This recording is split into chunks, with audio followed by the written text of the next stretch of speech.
Welcome to the Modern Yogi Podcast. An exploration of ancient wisdom. Hello, everyone. Welcome. We are on episode number 60. 60. Wow. This is a big deal, you guys. And my name is Shama Sangeeta. I am Priyadarshini. And I'm Shamali. And thank you so much for sticking with us for 60 episodes. We super appreciate you guys. Yeah, it's a big you. deal. 60 episodes. That's amazing. We are going to be doing this entire beautiful, powerful book called the Bhagavad Gita. So thank you for sticking with us until the very end. Yeah, it's also super exciting. We're on chapter 8, text 10. We just started chapter 8. We're talking about how to attain the supreme. Arjuna has some really good questions. Krishna is answering those questions. And we're getting to understand what we have to do at the end of our lives.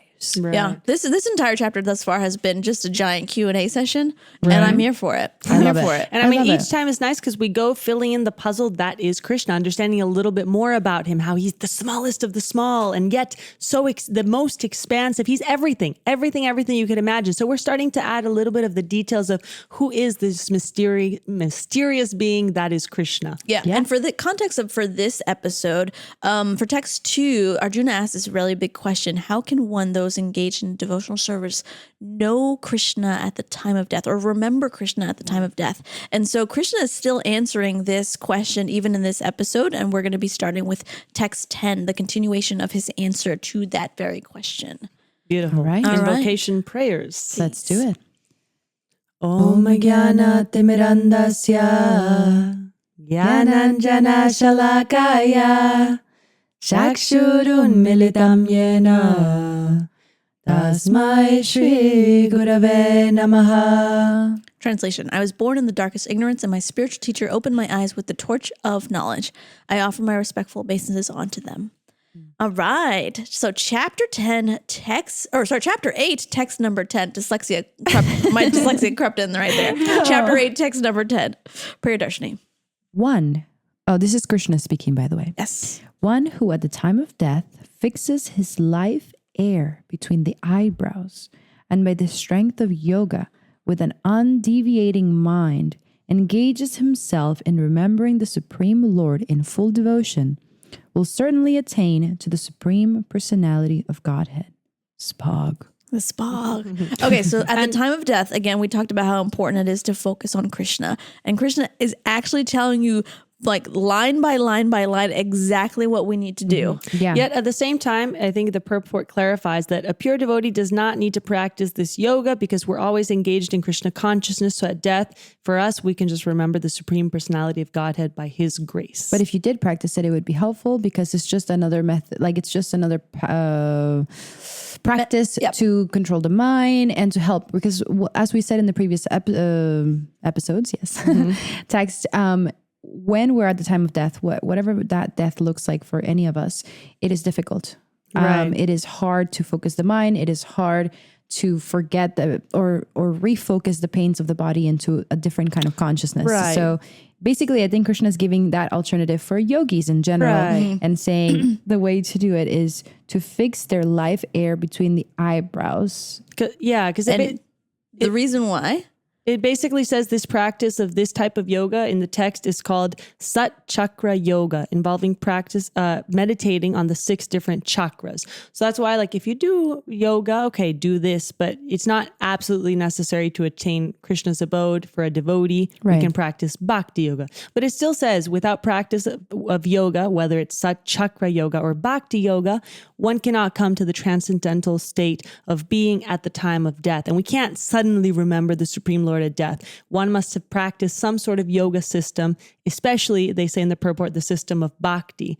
Since, you know, we've talked about it, one's mind at death is super disturbed. It's very difficult. We need to practice transcendental meditation throughout our life. Yeah, I find it very interesting that Krishna talks about focusing between the eyebrows, right? Because I used to study this chakra system. Actually, I did a whole course on like pranic healing and like learning all the chakra system. I know, it was really back in the day. It was Back in the day 10 when you were years like ago. a healer. I know. I mean, I don't know why, but I was super fascinated. But I'm always super fascinated by that kind of stuff. But Was that before you got into bhakti or after? before. Oh, interesting. So you're already like inclined to learning. 100%. I was like totally in that realm. I was like Right. studying chakras, the power of chakras, how to clean chakras, how to like see what's wrong in a person's body just by examining like the different size of their chakras and whatnot. I used to be able to do all that stuff. It requires a lot of meditation and all that stuff, but I used to be. And so Krishna's talking about the Agya chakra right now, which is the chakra that is in between the eyes, Is right? that the third eye?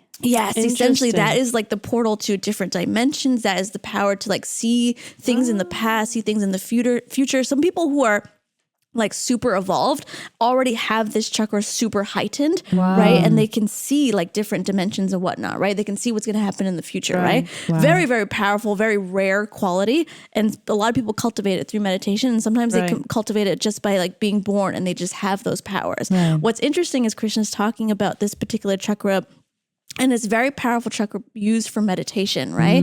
So Krishna is encouraging you to focus on this chakra during the time of death because that isn't the ultimate meditation, right? Ooh, can I say something kind of random? Oh, yes, absolutely. When I go to my acupuncturist, he puts a needle right there, like where it's supposed to go. And it's incredible. I don't know if you guys have experienced it, but basically I feel like there is like I'm trying to figure out how to describe it, but there's like this powerful force in my forehead right there when he puts it that I don't feel anywhere else when he puts the needles anywhere else.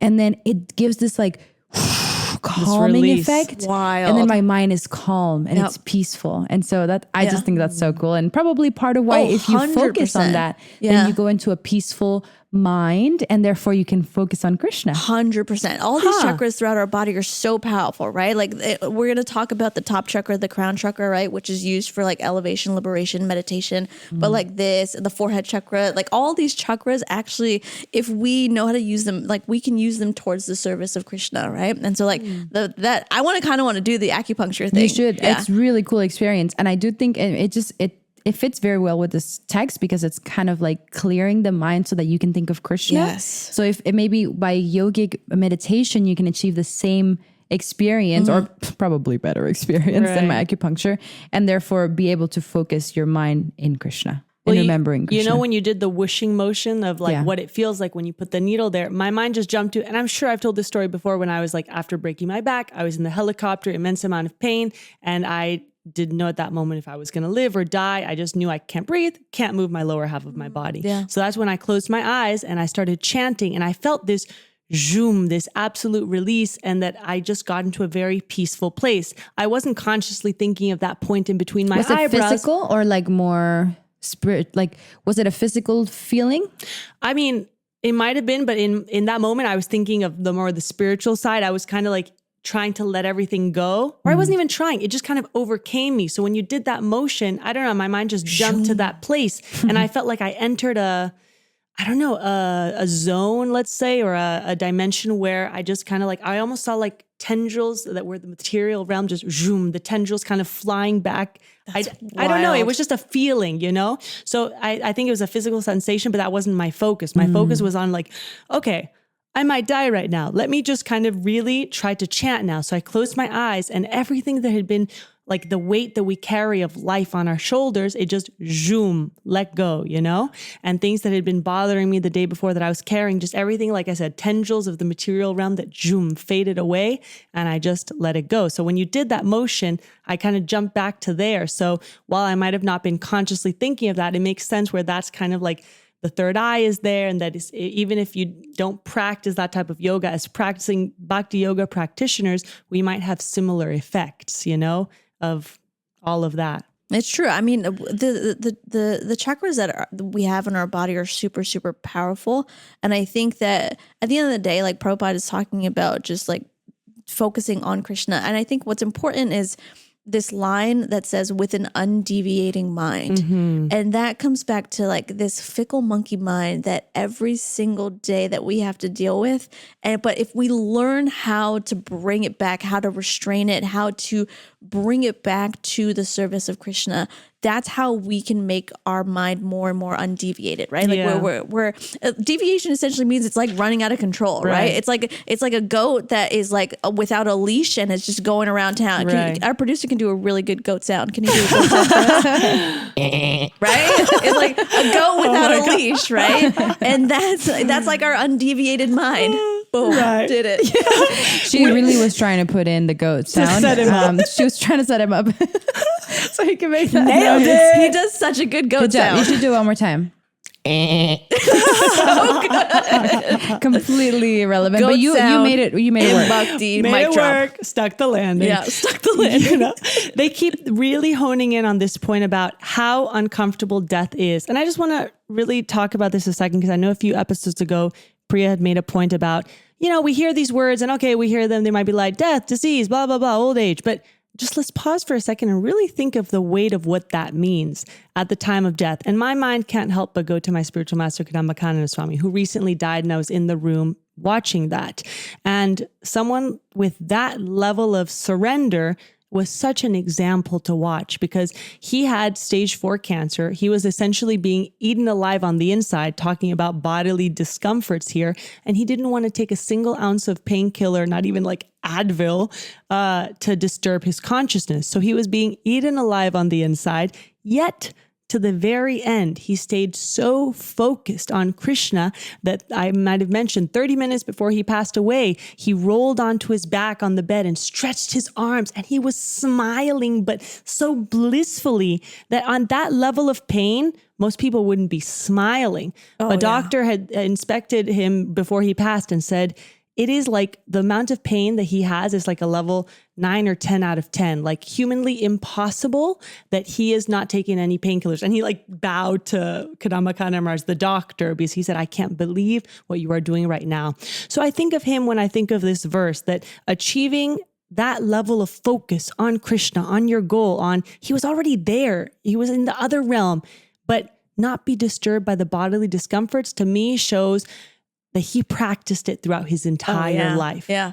Because most of us, when we reach that time of death, we're afraid, we're in pain. A lot of us will be taking stuff for the pain. We'll be in all sorts of different conditions, mentally, physically. I will take all the drugs for the pain, 100%. But it's true. Like what's great about your spiritual master is like he was. The verse says an undeviated mind, right? Yeah. So like with everything that's going on with his body, he was like being able to make sure that his mind doesn't deviate, right? Right. And like we talked previously about how making sure that our mind, like whether it's like cold or hot or dishonor or stones or pebbles or gold, right? Like making sure that we don't deviate no matter what, right? And focusing on Krishna. Right, because it's like he passed the test. We've talked about death like the test, the ultimate test of life. And someone had later told, my guru's guru was in the room, and someone told Jayadvaita Swami, wow, talk about, that was like beautiful, like what a example. And he said, no, that was picture perfect departure, like a perfect departure. Yeah. So in this verse, Krishna is saying that if you focus at the time of death on Krishna, on me, with an undeviated mind, you will surely attain me. Yeah. beautiful. Okay. I love that. I feel like it's very specific, very clear. It's like a really easy, not easy, very clear instruction. It's very difficult, the goal but is very easy. clear. They're very clear. Yeah. Okay, text 11. All right, text 11. Persons who are learned in the Vedas, who utter Omkara, and who are great sages in the renounced order, enter into Brahman. Desiring such perfection, one practices celibacy. I shall now briefly explain to you this process by which one may attain salvation. Interesting. So here, to kind of frame it, we had given different definitions of Brahman. So in the purport, it says, basically here Krishna is explaining the impersonal Brahman into which the renounced order of sages enter. So that's, as Bhakti Yoga practitioners, that's not our final destination, but some paths, that is their end goal, to go into the impersonal Brahman. Got it. So Krishna's saying people who study the Vedas, they say like Om, right? They say the syllable Om. They are great sages in the renounced order and enter into Brahman. Okay. Right. Okay, And fair. a little further down in the purport to add more context. So they're saying at the moment, such a brahmachari or an unmarried celibate, life is not all that easy to do for us, because Prabhupada says the social construction of the world nowadays has changed so much that he writes, there is no possibility of one's practicing celibacy from the beginning of student life. He's very realistic with our current predicament. So basically he's saying, therefore, and we've talked about this personality, Lord Chaitanya has announced that according to scriptural injunctions, for this age of Kali, we've said time and time again, that this age, there's no better process of realizing the supreme except for the chanting of the holy name. Or he writes, Hare Krishna, Hare Krishna, Krishna Krishna, Hare Hare, Hare Rama, Rama Rama, Hare Hare. Wow. Okay.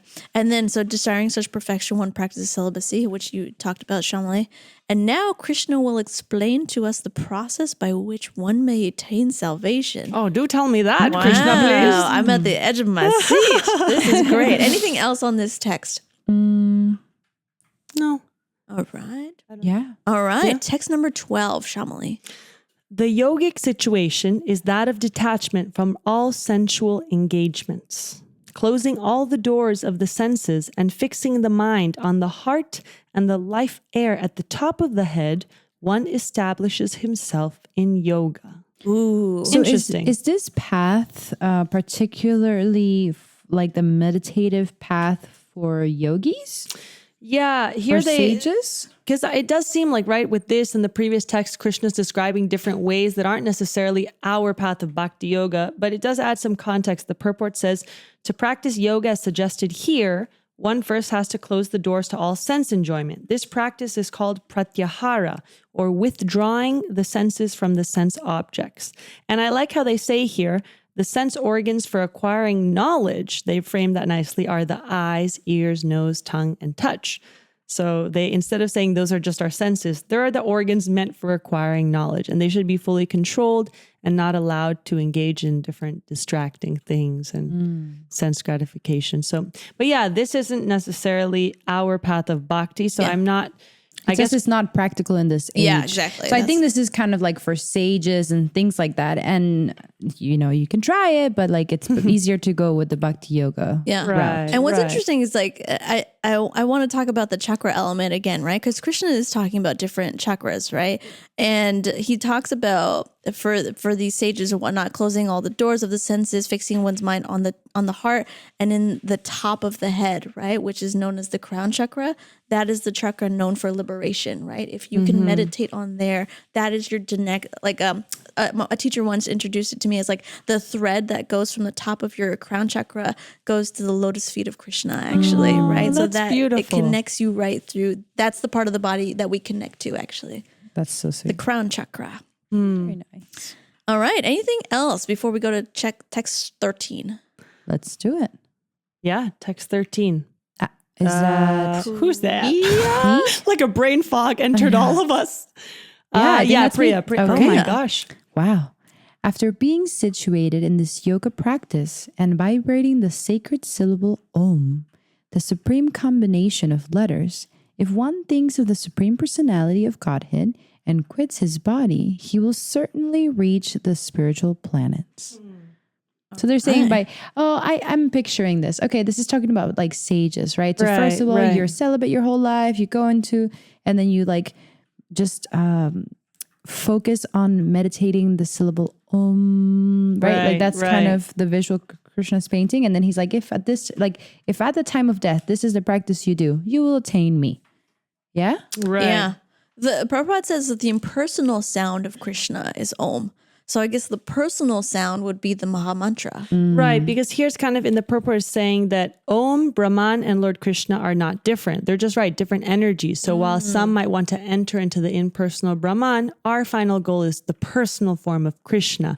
So the impersonal sound of Krishna is Om. But the sound, this is super interesting, the sound Hare Krishna contains Om. So we've talked about before as Hare Krishna being the Maha Mantra or the king of all mantras that contains everything else within it.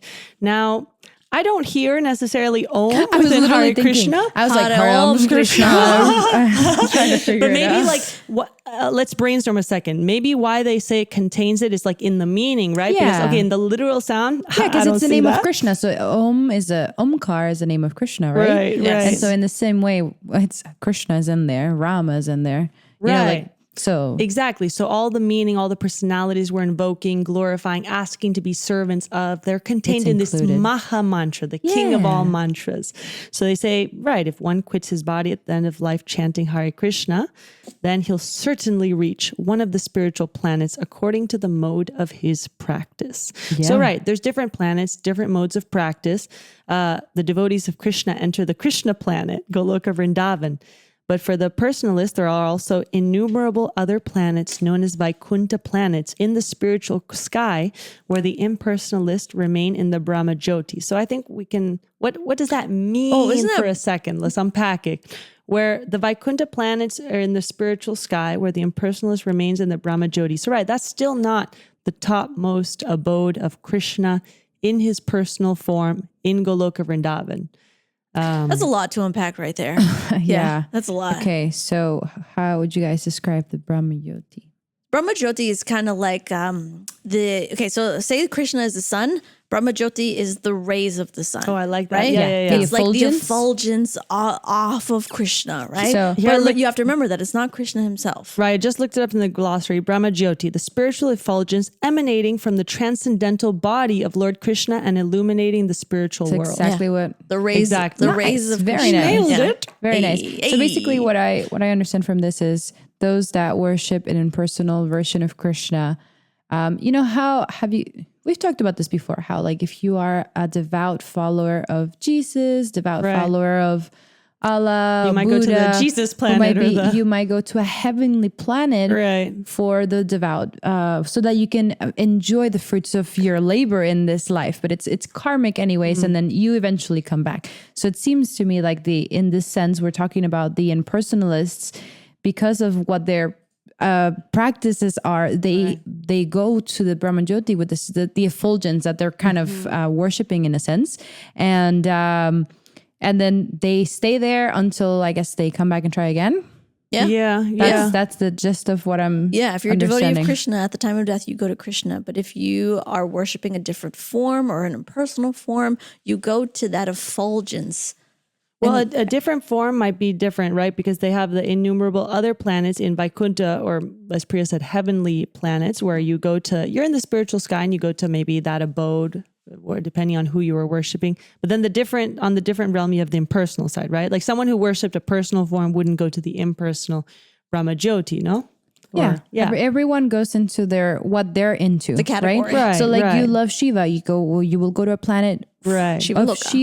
Shiva Loka, and then you spend, let's say, 100 years there because that's what the rewards that you reaped for Right. your service, and then you fascinating. go back to the material world, and then Take you another human life. take another human form. life so you can find Krishna. Yeah. That's so fascinating. exactly. Wow. You know, there's so many different types of destinations that you could go to after death. I know, Right. Wild. It almost feels like why is it just Krishna? You know, like all these people are like, well, if I am a devout Shiva disciple, if I'm a devout Christian, like Jesus disciple, like why don't I stay there forever? You know? Yeah. I mean, I don't know. Because the answer is because they, according to the Gita, are not supreme, right? And everything there is temporary. So you'll have to come back down to figure out a way to get back to Krishna. And as we've said, if you do have love and devotion for your particular deity that you're worshiping, Krishna, okay, it gives you the way to worship that particular He makes your demigod faith or strong, that path. He makes your faith strong and he'll encourage you. And then, you'll find your way. Yeah. You'll find your way, man. It's like it's a big game, actually. Yeah. You know what I mean? Yeah. Like, it's like, hey, you could try this, right? It's like choose Right. your own ending, right? But Right. your ending has consequences and you have to figure out what the purpose of the game is. Right. And those who merge into the Brahma Jyoti, I want to say something about that quickly, because those are the impersonalists who basically don't see Krishna in his personal form. So oftentimes I've heard this before that like, I don't know, since they're merging essentially into an energy, like a bright light, once you get there, it's not like in the spiritual world where there's all this variety, all this dynamic, entertaining pastimes. It's a bright light. You're floating essentially in this bright light. And in my mind, I thought of, I know this amazing woman. She's an energy healer, and I don't know if I don't think she entered the Brahma Jyoti, but she describes in one of her like meditations, she felt that she entered this space of this like white, pure, calming light. And she's like, and you know what I felt after some time? And I was like, what? She's like, bored. I was bored. It was so peaceful, but there was nothing there. And I was like, interesting. Wild. I don't know where she entered. I think Brahma Jyoti is like once you leave your body and enter there. Yeah. But it made me think of the concept of a bright, white, peaceful light. That's kind of a funny response. You know? too. Bored. Bored. Yeah. She's like, at first it was, whoa. She entered this realm in meditation. But then, after some time, she's like, yep. Okay. And the cool thing is, if we practice bhakti yoga and we go to Krishna, it's never boring. Yeah. Krishna is so fun. It's a whole right. It's Is he Krishna constantly, land. don't they say, He's a hoot and a half. it's constantly ever fresh, they say, right? Ever new. It's always exciting. That's cool. I mean, do you guys know anything in this material world that's always exciting, no matter how many times you do it? Ketamine. No, I'm joking. I'm joking. Oh my we were God. just talking to a ketamine. Kid-friendly podcast. We were talking to a ketamine specialist before this, and that's why ketamine's on my mind. But no, I don't know anything that is. I don't know anything that is super I love fun. your spontaneous, unfiltered mind. That's the first thing that came to my mind. Yeah. Don't worry, I've never done ketamine. But you know what? Just- There's even an economic theory. I'm forgetting. I studied in like intro to macro and micro econ in college that they were saying after a certain time, what you're doing will stop giving you the rewards or the satisfaction after like X amount of time. So that's the nature of everything in this material world. Literally, you're never satisfied. Yeah. And it's like, and it gets boring, and then you want something else and something different. And Right. And Krishna, I think Krishna consciousness might be the only thing that's always fresh and interesting. The real adventure. Yeah. All right, text number 14. Shama Sangita. Yeah. For one who always remembers me, Krishna, without deviation, I am easy to obtain, O son of Pritha, because of his constant engagement in devotional service. I feel like we talked about this a lot, One right? more time. Yeah, from the top. For one who always remembers me, Krishna, without deviation, I am easy to obtain, O son of Pritha, because of his constant engagement in devotional service.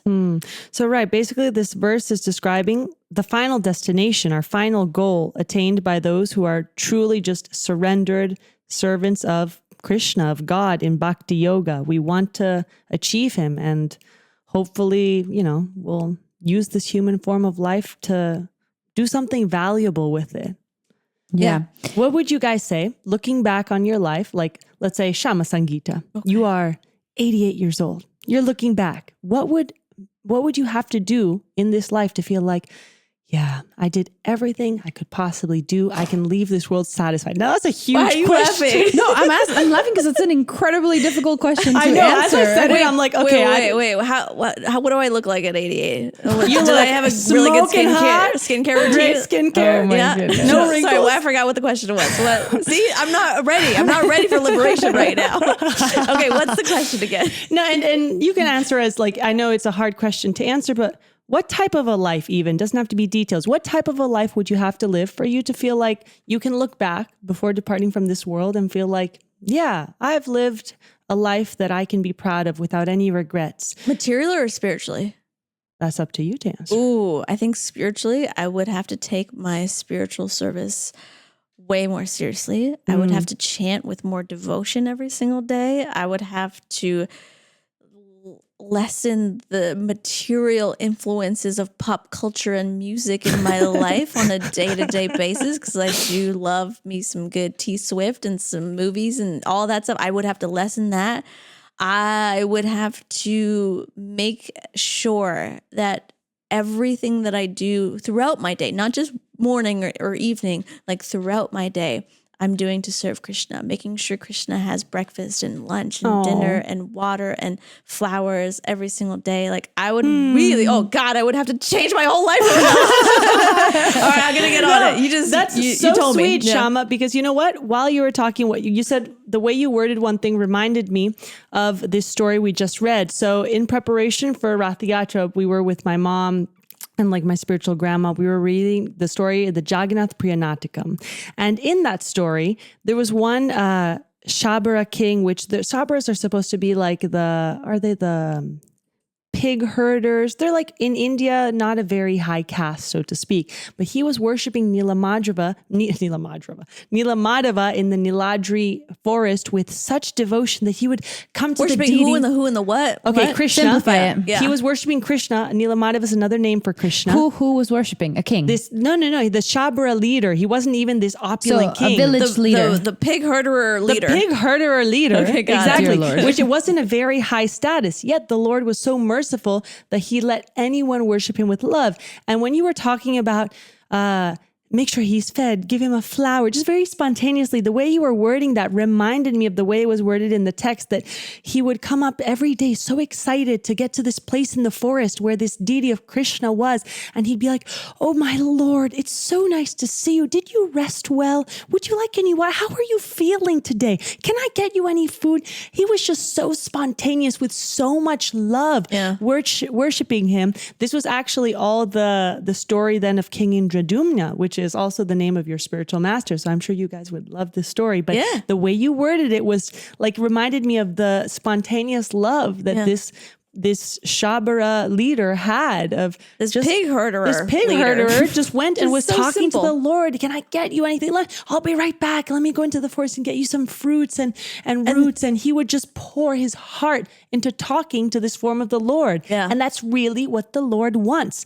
And I guarantee you, he did not know all the Brahminical rituals of like, got to do this, say this mantra, this time, all the rules and regulations, which are there for a reason, sure. But the Lord allowed this pig herder to worship him in the most loving, spontaneous way. You know, and then the connection to Krishna is not just for certain people. It's not just for CEOs or billionaires or, you know, people who were born into certain families or pig herderers in this case, right? It's, the connection to Krishna can be for everyone. And the point that I got from your story, Shamali, is that it can be very simple what you do for Krishna, right? The intention is the most important thing. And if the intention is love, that's all that matters, right? So taking it back to the verse for a second, by constant engagement in devotional service, like one who remembers Krishna without deviation, like that is the most important thing. It can be in the most simple ways you serve Krishna.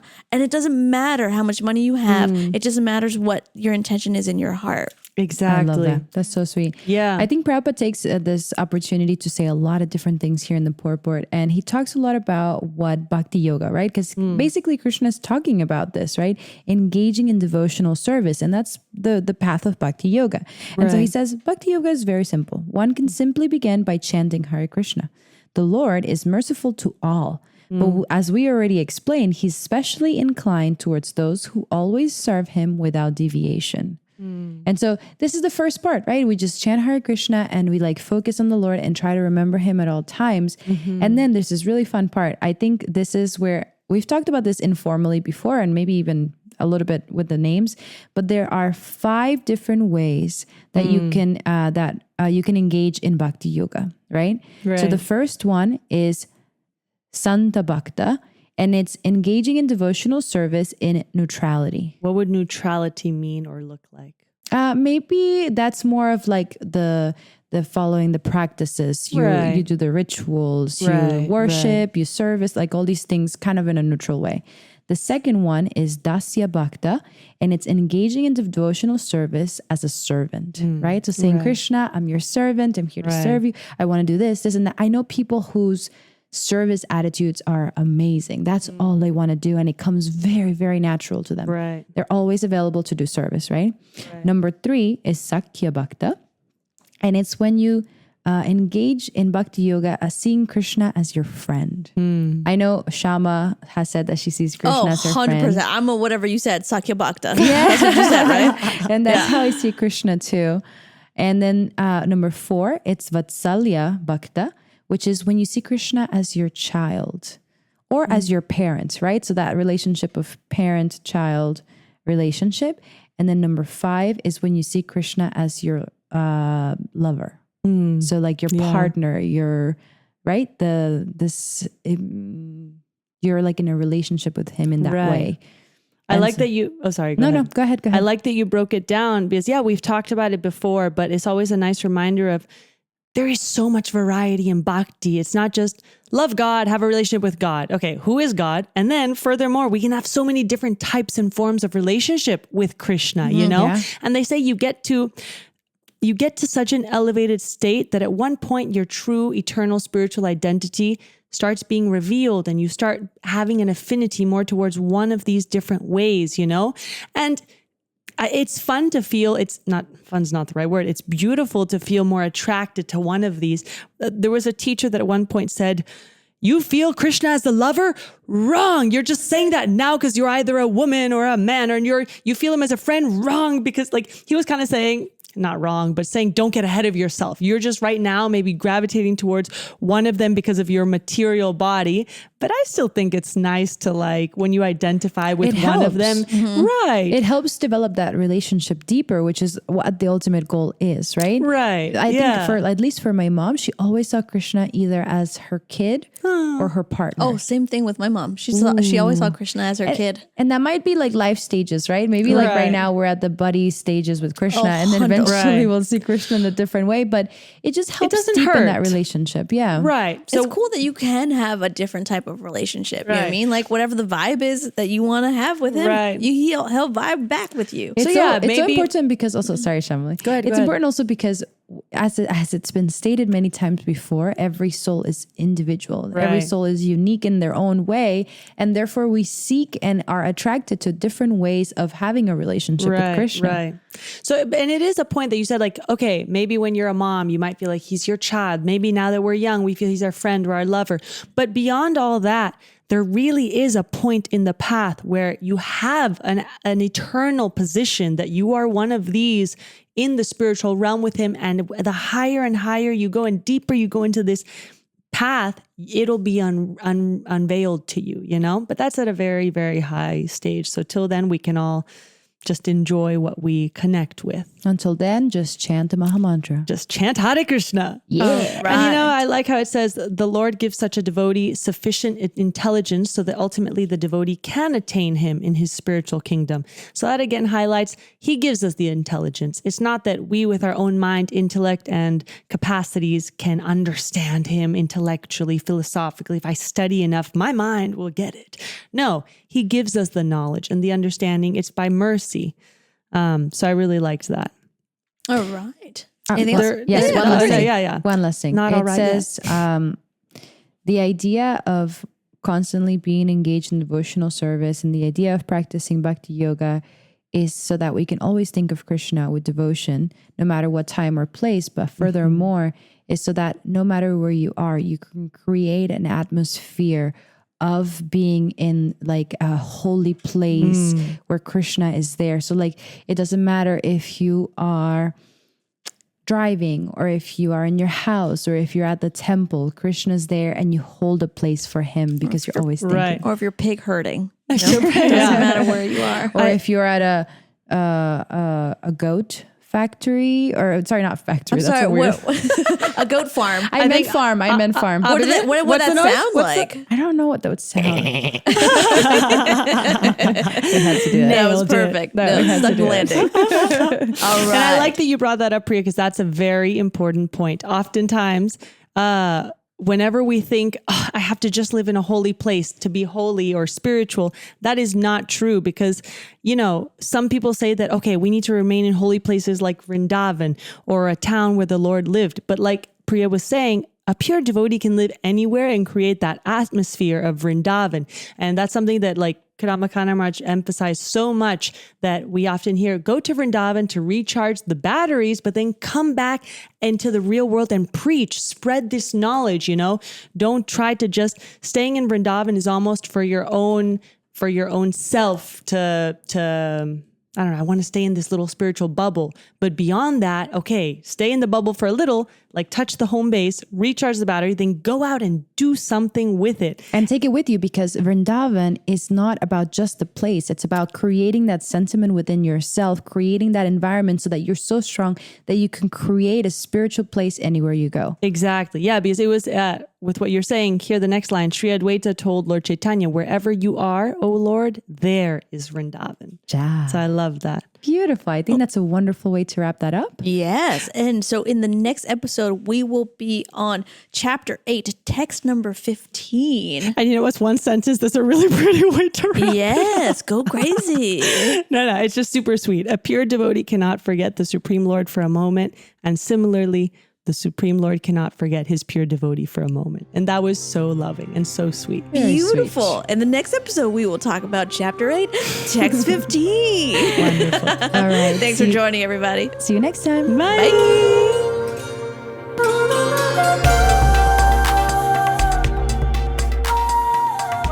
Hello, beautiful souls. If you like what you're hearing, please follow us on Instagram at Modern Yogi Podcast. And if you love what you're hearing, please make sure to share a link to our podcast at Modern Yogi Podcast with all your friends, families, and long-lost cousins. And if you have any questions at all, send us a DM on Instagram at Modern Yogi Podcast, and we'll be sure to get back to you. Thank you for listening to The Modern Yogi.